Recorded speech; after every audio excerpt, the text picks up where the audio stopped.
Namaste guys, Ashish here and this is Samsung Galaxy ON7 review. Samsung launched this phone around 2 weeks back and been using this phone since 10 days now, and I have my own experience here which you will get to know at the end if you should actually go ahead and buy this phone. But let's look at one fact. Samsung is known to make same looking phone and this phone is not an exception. So let's start with it. When I first unboxed this phone, the form factor really looked good. The silver lining around the edges, the grip in the rear, and the button placed nicely, everything all looks good. But the design is actually no brainer here. Put it against any other Samsung Galaxy phone and you will not find any difference except maybe for the size of it. When it comes to display, the screen is a 5.5-inch TFT screen, mind it, TFT screen with 720p display and a 267 ppi. The biggest catch here is that there is no screen protection. For example, the Corning Gorilla Glass is not there and the daylight readability is really damn poor. You will have to either keep the display settings to high all the time or use the inbuilt outdoor brightness booster. Now the biggest disappointment wasn't the Gorilla Glass, it wasn't even the TFT screen, it was the ambient sensor, the basic feature which not only saves a lot of battery but makes a lot of sense, is missing in the phone. This is 2015 and the phone costs around 11,000 and there's no missing ambient sensor. Really, Samsung? The phone houses a Qualcomm Snapdragon 410 processor with Adreno 306.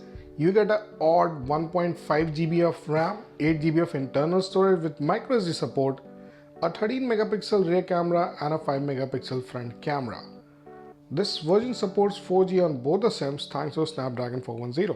So how did the phone perform? Now, after using both lightweight and heavy apps with a lot of them running in the background, approximately anytime 10 apps running in the background, the phone performs smoothly. Now, I've shown in the video this where I'm switching between the games and it's really fast. That is something you should praise about it. But there's one big disadvantage. What I've seen is, at least in this version, in this update, the apps crash randomly and there is no one fixed app. Any app would randomly crash, and I guess it's because Samsung TouchWiz and whatever customization they've done is not really optimum for multitasking. Now, it isn't like always happening kind of scenario, but it does happen often and it's really annoying. The apps which I usually tried was Facebook, Mix Radio, Twitter, Messenger, System Apps, Asphalt 8 Airborne, GSM Battery, Instagram and all the other apps. Now, a lot of people at this range would like to play a lot of games. So how did the games perform? Did they run really smooth or was there kind of hiccups? Now, I've tried with Asphalt 8 Airborne and a couple of lighter version of games. So it ran very smoothly. Game switching was very fast. It was almost instant. But what was happening is when you switch on to a high graphics mode, you can see the processor and the graphics taking the toll. However, in medium setting, it all went fine. The biggest advantage here is that it really doesn't heat up. That's really something I appreciate about it. So I've played games for at least like a half an hour, 1 hour, and the heating was really low, which is a good thing. Samsung Galaxy ON7 houses a 13 megapixel rear camera and a 5 megapixel front camera. Now these two specs are more of a standard these days, but the kind of lens and the technology they're using is really disappointing. I had like really bad experience with Samsung Galaxy ON7 on the camera perspective. So let's talk about the rear camera. When it comes to taking picture, while the camera takes pictures really fast, but it actually misses on the sharpness and the clarity part of the picture.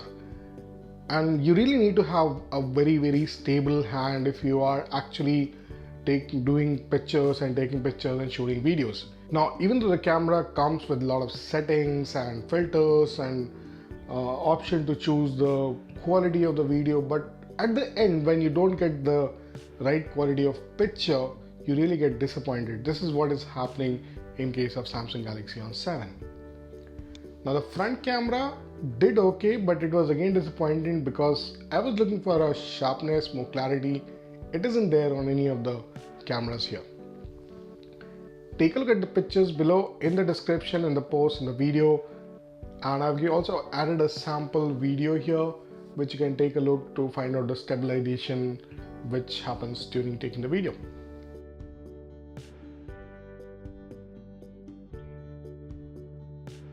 Android 5.1 ties in and TouchWiz, whatever you want to call it, Samsung is really missing on the customization part here.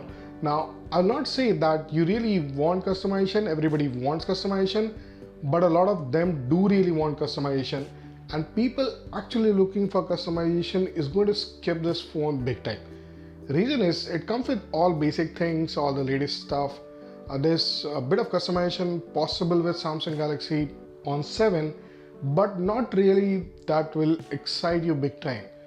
So yes, if you want to stick to a vanilla interface and you don't really want a lot of customization or themes and colors, this is okay, but there's something Samsung actually needs to work on.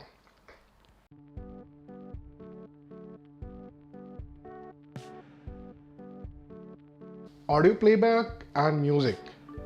Samsung has packed in a poorly performing speaker right next to the camera, and missed calls, notifications, even alarms when put on high volume. It's quiet in the mornings, so you can imagine the kind of volume level it has, and it was really frustrating.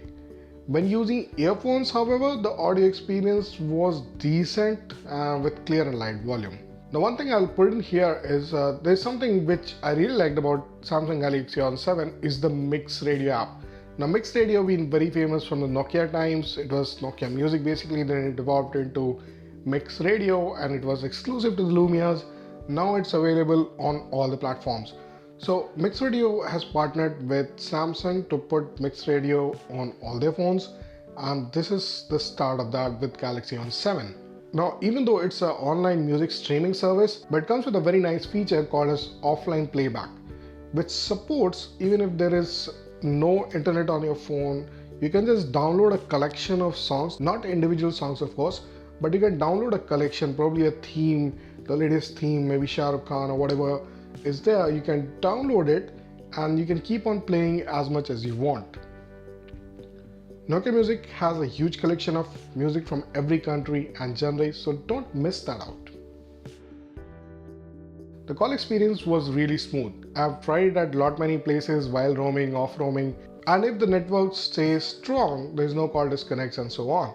Now, I had used 2 SIMs on the phone and it worked well, except that you should make sure to set a preferred call, text and data setting first-handedly. I ended up making a lot of calls using the postpaid SIM, which was strictly for data.